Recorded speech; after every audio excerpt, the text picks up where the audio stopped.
All right, so let's talk about bicarb. Specifically, why we probably shouldn't be giving it reflexively every time we see metabolic acidosis. I know, the instinct is strong, right? You see a pH of 7.0 something, and someone's already reaching for the bicarb syringe. Totally understandable. But let's slow down and think through it. First big reason, it doesn't fix the actual problem.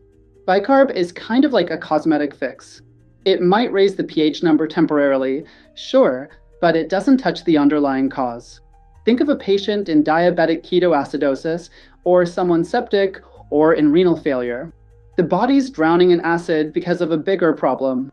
Giving bicarb here is like spraying Febreze in a burning building. Yeah, it might smell better for a second, but the fire's still raging. So unless you treat the cause, that acid load is just gonna keep building. Second reason, the SO2 bomb. Let's go back to high school chem for a second. Bicarbonate plus hydrogen equals CO2 and water. Now, that carbon dioxide, it's a gas, and gases move fast. The CO2 diffuses quickly into cells and can actually worsen intracellular acidosis. If the patient's breathing well, okay, maybe they can blow it off. But what if they're intubated? What if they're in ARDS? Or they're already tiring from severe acidosis? Now you've just dumped CO2 into a system that can't exhale it.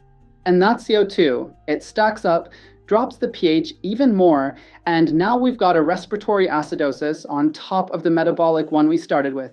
Not great. Third issue, volume and sodium load. For bicarb is not gentle stuff. It's hypertonic, and it comes with a lot of sodium. So when you push it, you're giving your patient more volume, more sodium, and a potential potassium shift. That combo can worsen fluid overload, especially in someone already borderline, and can even trigger arrhythmias if the potassium swings too far. So now, instead of just acidosis, we've got a whole new set of problems. Fourth point, and this one's sneaky, is the oxyhemoglobin curve.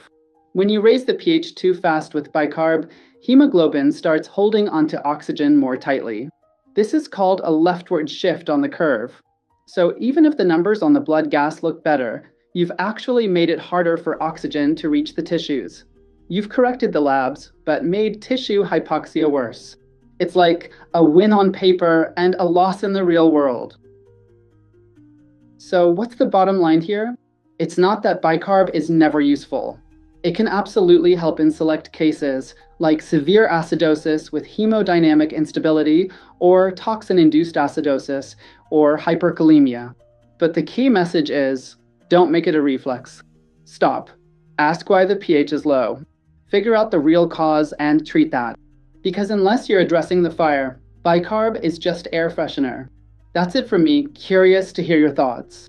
Have any of you run into a case where bicarb made things worse? Or maybe a time it actually helped? Let's open it up.